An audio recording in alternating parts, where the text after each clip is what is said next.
Income tax की return को ई verify और सबमिट करने के बाद में कुछ इस तरीके के सिनेरियो बन सकते हैं। सबसे पहले तो आपको डिफेक्टिव रिटर्न का नोटिस आ सकता है। ये कब आता है? जब आपने जो आईटीआर में इनकम शो की है वो आपकी 26 एएस, एआई और टीआईएस से मैच नहीं कर रही है। इस केस में आपको रिवाइज रिटर्न भरनी होगी। रिवाइज रिटर्न आप डिफेक्टिव रिटर्न की कितनी बार भी कर सकते हैं, कोई उसके अंदर बाउंडेशन नहीं है, सब्जेक्ट टू कि आपकी ड्यू डेट से पहले पहले आपकी रिटर्न फाइल होनी चाहिए। दूसरा केस होता है कि हमारी आईटीआर प्रोसेस होना स्टार्ट हो गई है। अब ध्यान रखिए कि 31 मार्च 2024 की जो आईटीआर हम फाइल कर रहे हैं, as per income tax law उसका प्रोसेसिंग टाइम 31 दिसंबर 2025 है।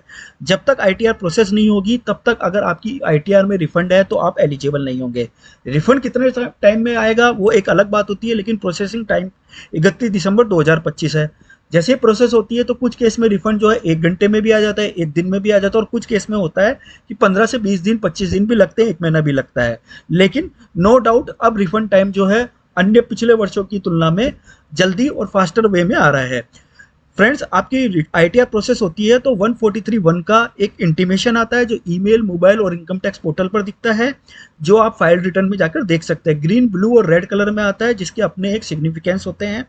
फ्रेंड्स, आईटीआर प्रोसेस होने के बाद में अब क्या होगा? या तो आपको रिफंड रिसीव्ड हो जाएगा, आप खुश हैं, या refund receive government income tax department की तरफ से रिफंड तो अप्रूव हो गया, लेकिन आपके बैंक में आते आते बैंक वैलिडेशन फेल होने की वजह से रिफंड रिजेक्ट हो गया।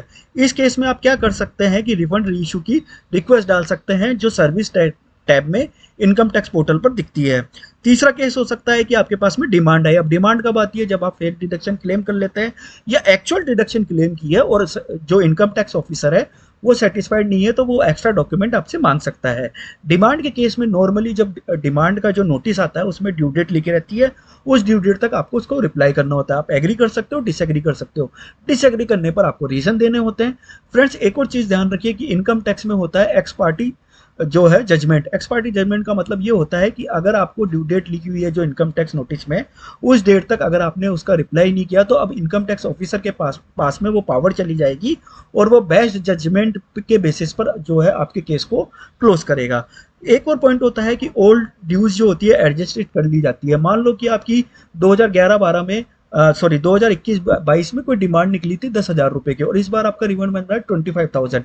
उस 10,000 रुपए की डिमांड पर अभी तक आपने कोई एक्शन नहीं लिया है, तो इनकम टैक्स ऑफिसर के पास में ये पावर होती है कि वो 10,000 रुपए को करंट ईयर के 25,000 रुपए से एडजस्ट कर ले और बाकी का रिफंड आपको दे दे।